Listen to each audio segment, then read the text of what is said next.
이게 탈북민 선교의 부흥의 문은 어디에 있는가, 이 부분에 대해서 좀 나누고 싶은데, 모두 다 이런 부분들을 고민하면서 걸어가지 않을까 하는 생각이 듭니다.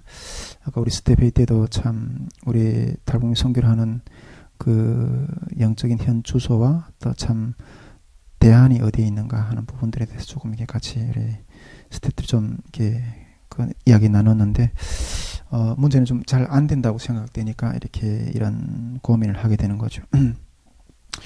지난번에도 이야기 나눴지만 한국교회, 탈북민뿐 아니라 그 한국교회도 참 이렇게 많은 교회들이 그 교회를 유지하는 데 초점이 좀 많은 것 같아요. 예.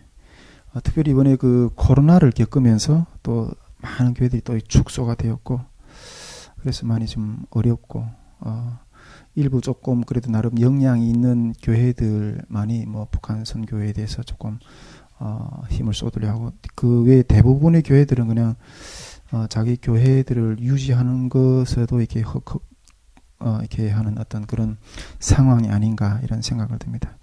한국 교회들뿐 아니라 탈북민 교회들도 형편은 쉽지는 않지 않을까, 다 그런 생각을 합니다.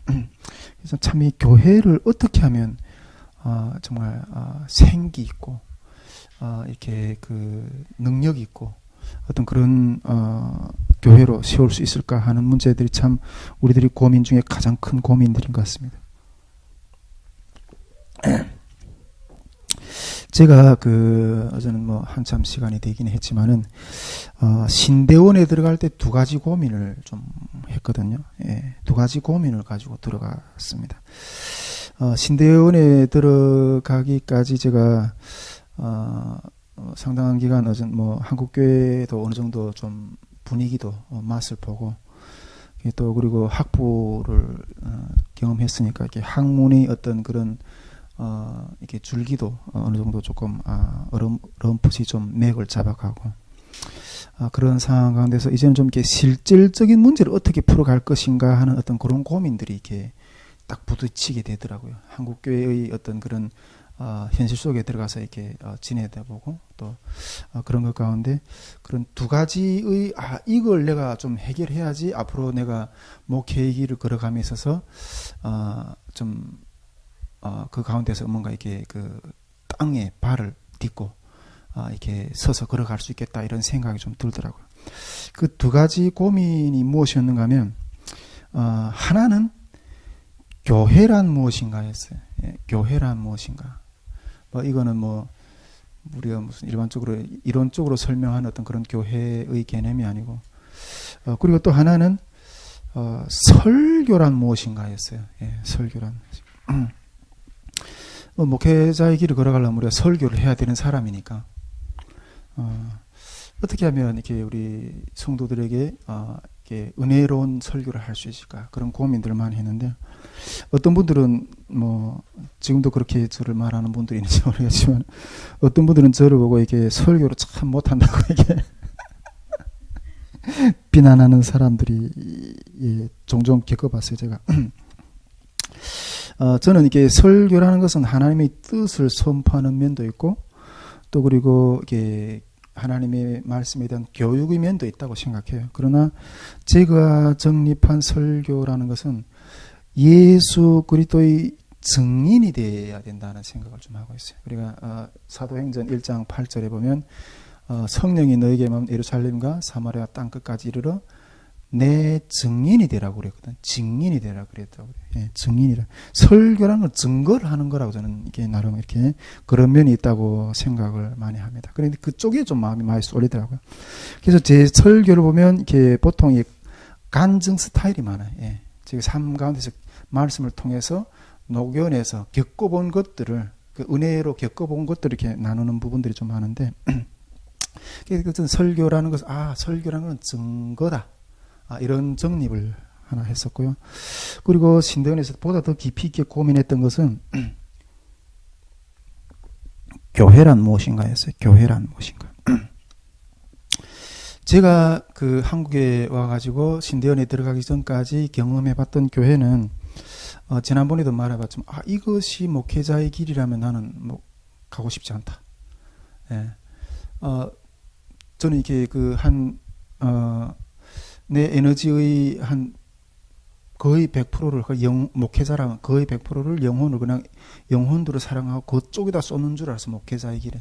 근데 내 에너지가 100이라면 영혼을 향해서 쏟는 에너지는 10% 정도밖에 안 돼. 나머지 8, 90%는 이 스텝들하고 있던 그 마음을 맞추는 일. 예. 그게 제일 힘들더라고. 그래서, 야, 이것이라면 나는 목회자의 길을 가고 싶지 않다. 이런 마음이 들었어요. 그래서 제가 경험했던 교회는 그냥 떠나고 싶은 교회였어요. 내가 이런 데다가 이게 내 삶을, 내 운명을 이렇게 그냥 올인하고 싶지 않았다. 이런 생각이 들었던 거예요. 그렇다고 해서 교회를 떠나면 지옥 갈 것 같고, 아무튼 이게에서 무슨 해결을 해야 되는데, 여기서 모두 해결을 해야 되는데, 그것에 대한 고민. 그렇다면 내가 이 공허한 이 교회의 현실 삶 속에서 내 교회를 어떤 관점을 바라보면서 이게 교회 안에서 내가 사명을 감당해야 되냐. 이런 고민이 상당히 많이 했거든요. 그러다가 그 해결점을 찾았던 것이, 어거스틴이라고 우리 아주 유명한 신학자가 있잖아요. 중세. 어거스틴이 그 하나님이 도성에 대한 책을 읽으면서, 예, 그 고민을 좀 해결했었거든요. 그때 당시 이게 초대교회 당시 기독교를 핍박하던 로마 제국이 이게 기독교 국가로 이게 변화되게 됐잖아요. 그러던 그 로마 제국 전체가 기독교 국가로 이렇게 변화되는데, 나중에 그 로마 제국이 이게 야만인들에 의해서 이게 멸망하게 되잖아요. 그러니까 이게 로마 제국이 전체가 교회의 하나님의 나라라고 생각했는데 그게 망하니까, 하나님의 나라는 망할 수 있는가? 이런 고민이 있었던 거죠. 그래서 그때 이 어거스틴이 내놨던 것은 지상교회와 이 천상교회에 대한 고민이었어요. 예. 그러니까 지상의 도성과 이 천상의 도성의 문제를 이렇게 내놨던 거죠.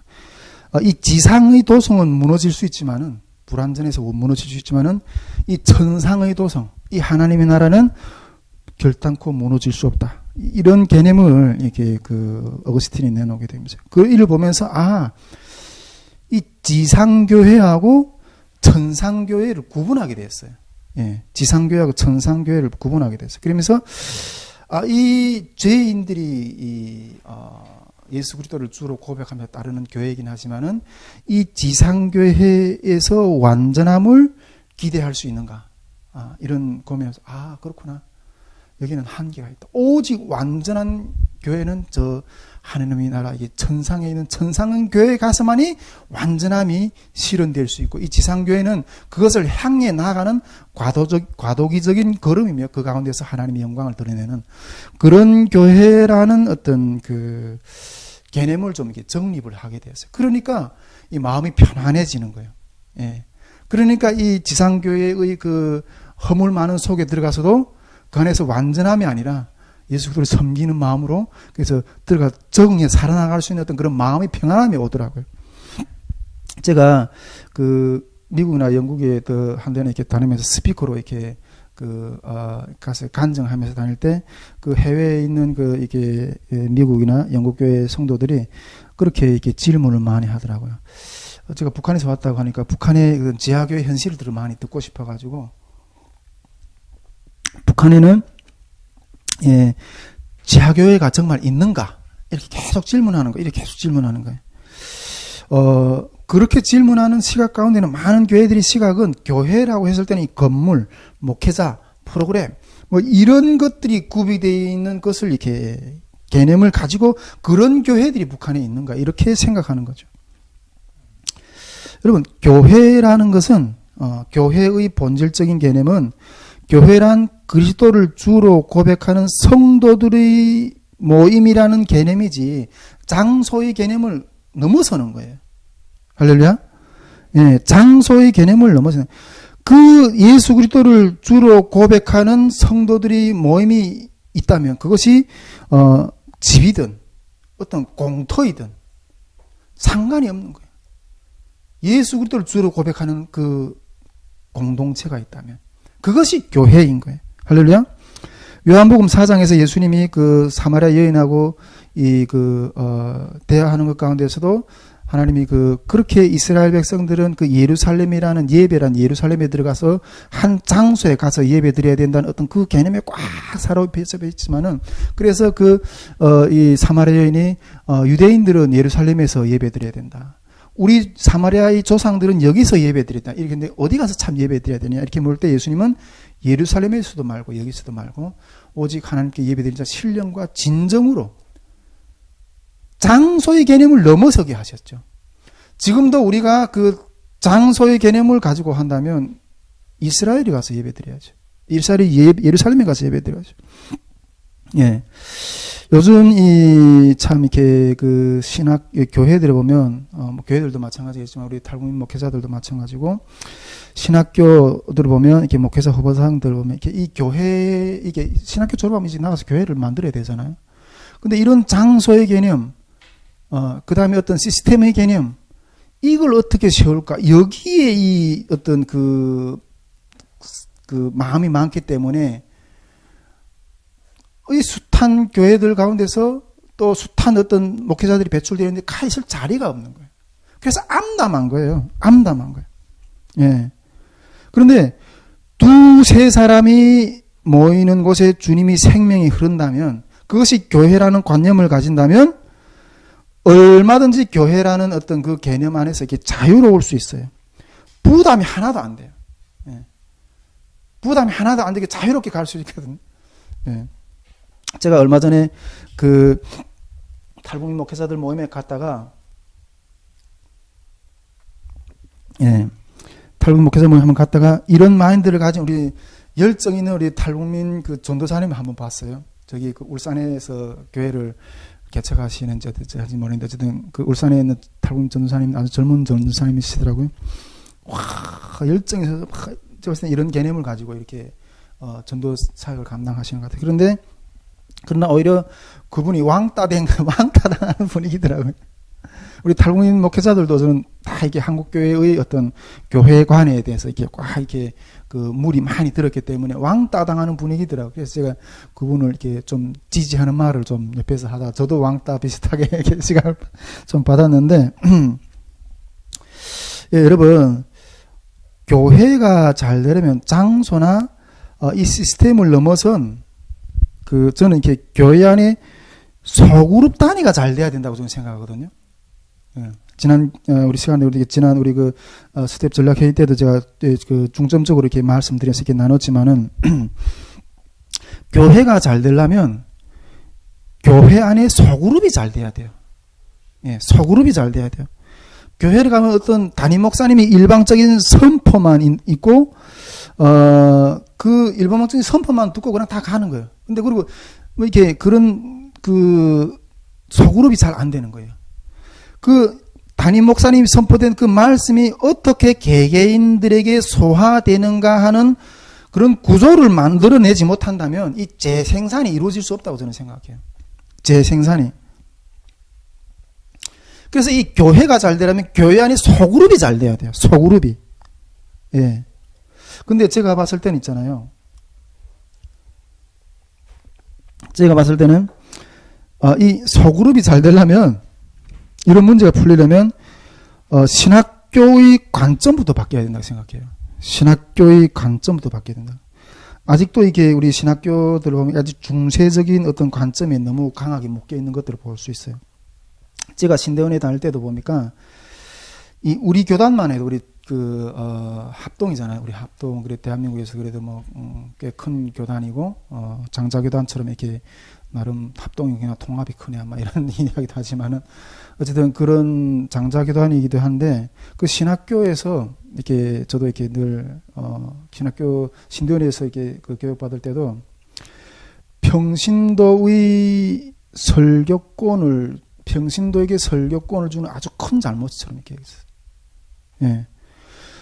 소그룹을 관리를 하려면 평신도들이 해야 되거든요. 예. 이 목회자가 그 수많은 성도들을 다 관리를 못해요. 목회자가 그 수많은 성도들을 돌아다니면서 다 이게 돌보지 못하기 때문에 평신도 일꾼들을 세워서, 모세도 그랬잖아요. 그 이드로 장로가 혼자서 다 이렇게 이스라엘 백성들을 광야에서 재판하는 걸 보고 너 그러다 지쳐서 쓰러진다. 그래서 1000부장, 100부장, 50부장, 10부장 이렇게 세워서 작은 일들은 이게 아래 기관에서 이렇게 판결하게 하고 제일 큰 일들만 내한테 와서 이렇게 하라고 이런 구조를 만들었거든요. 그런데 그런 구조를 만들어야지 이 교회가 잘 되거든요. 근데 이런 구조를 하려면 이 밑에 있는 단위의 그 성도들을 잘 어떻게 다 그런 리더를 다 어떻게 신학교로 보내겠어요? 다 신학교로 보내서 채용해서 그 사람들 다 월급 주겠어요? 그 밑에서 기관들을 잘 가르칠 수 있는 평신도 리더들을 세워서 그 평신도 리더들이 말씀을 그 지역 모임에서 전할 수 있고 인도할 수 있는 그런 권한을 줘야 되거든요. 근데 우리 신학교 때 딱 보니까 평신도에게 설교권을 준다? 이거는 아주 위험한, 이단으로까지 취급하지는 않지만은 아주 위험한, 교회 운영이라고 이렇게, 그렇게, 배웠어요.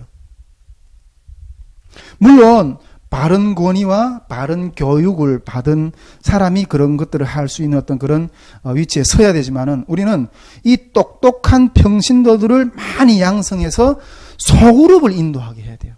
소그룹을. 저는 이것을 성공적으로 이끌어갔던 목회자가 우리 교단의 사랑의 교회 옥하는 목사님이 아닌가. 옥하는 목사님 그 제자 양육 프로그램, 평신도 제자 양육 프로그램 이것을 아닌가 이렇게 생각합니다. 정말 그러지 않아도 이렇게 힘든 어떤 그런 상황 가운데서 교회들 힘든 상황 가운데서 이 코로나 전후로 해서 많이 어려워졌어요. 그런데 이 코로나 상황 가운데서도 그 교회를 그냥 유지하고 이렇게 나갈 수 있었던 그런 교회들은 이 소그룹을 잘 살려낼 수 있는 구조를 만들어냈던 그런 교회들이 유지되고 살아남았다고 저는 생각이 돼요. 할렐루야. 근데 우리 탈북민 목회에서도 마찬가지라고 저는 생각해요. 탈북민 교회들에서 또 그런 선교들에서 약한 게 뭔가 이렇게 우리가 선교를 한다 이런 그런 것들을 많이 이렇게 그것들을 보여지는 것들이 좀 속적으로 내그룹 할 때는 이 소그룹이 약하다는 거예요. 소그룹이. 전에도 제가 이게 그 스텝장이 때 말했지만 아무리 큰 교회 북한 부서 또 개척 탈북민 개척 교회들 그런 것들 들어보면 전도사님이 혼자서 일해. 그리고 뭐 큰 북한 부서라면 그 가운데 장로님이 혼자서 일해. 권사님이 혼자서 일해. 뭐 적게는 수십 명, 많게는 몇백 명씩 모이는 그 탈북민 부서 안에서 그 몇 사람이 한두 사람이 어떻게 그거 다 이렇게 돌아 못 보는 거예요. 그 한 사람이 그냥 저도 이렇게 얼마 전에 또 어떤 경험하면 그냥 그 장로님이 혼자서 어떤 분을 끝까지 한 십몇 년을 인데서 한 사람을 세웠어. 그러한 소그룹을 돌볼 수 있는 그런 장로님 같은 평신도들을 많이 배양해서 소그룹을 인도하게끔 만들어야 되는 거예요. 할렐루야. 예. 탈북민 선교가 잘 되려면 소그룹이 잘 돼야 돼요. 소그룹 리더 양성을 잘 해내야 된다고 생각해요. 여기에 문제점이 있다고 저는 생각해요.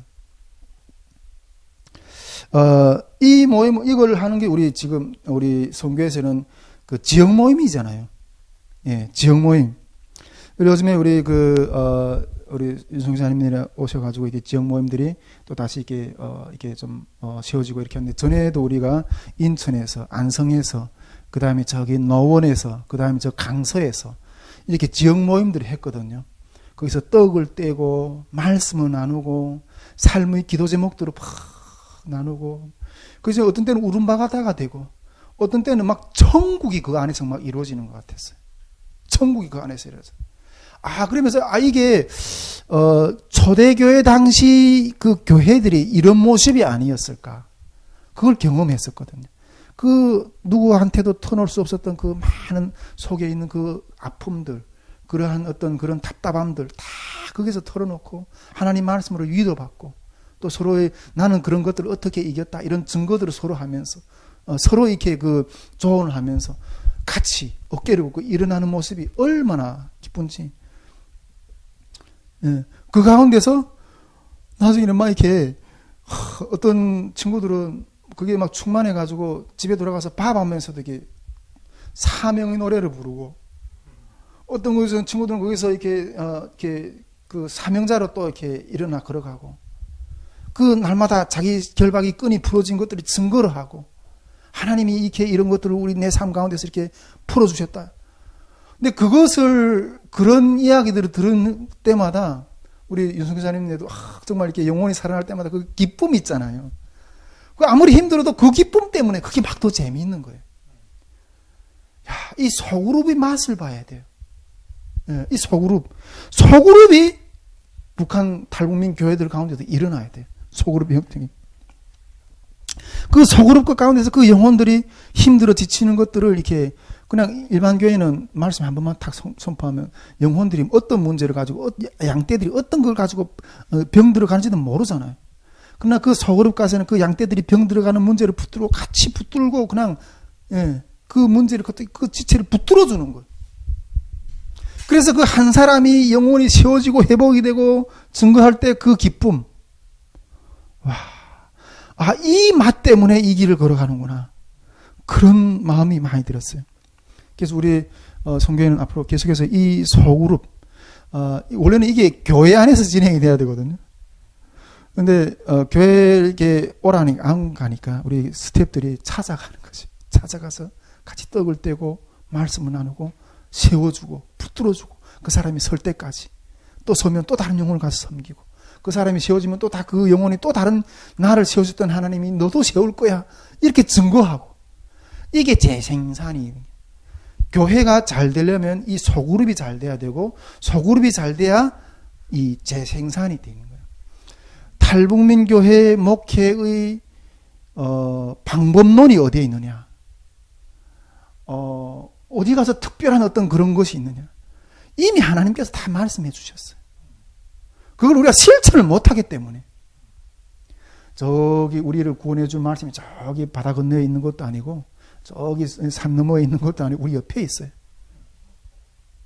다 그냥 어떤 이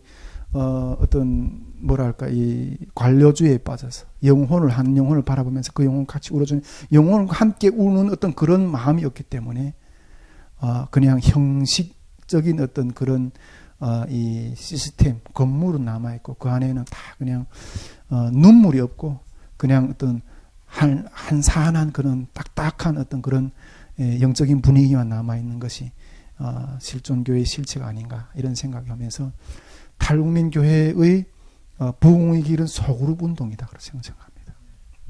나중에 북한의 교회가 세워지면 우리도 이런 소그룹들과 같이 세워내는 어떤 그런 방법으로 가야 되지 않는가, 이런 생각합니다. 이것에 힘쓰지 않으면 저는 다른 대안이 없다고 생각합니다. 무슨 돈이 없어 안 되는 것도 아니고, 어떤 프로그램이 없어 안 되는 것도 아니고, 예, 어떤 이렇게 공부가 안 돼서 안 되는 것도 아니에요. 네, 삶의 나눔, 이것이 열려야지 우리 북한 교회가, 탈북민 교회가 건강하게 잘 세워질 수 있다고 저는 믿습니다.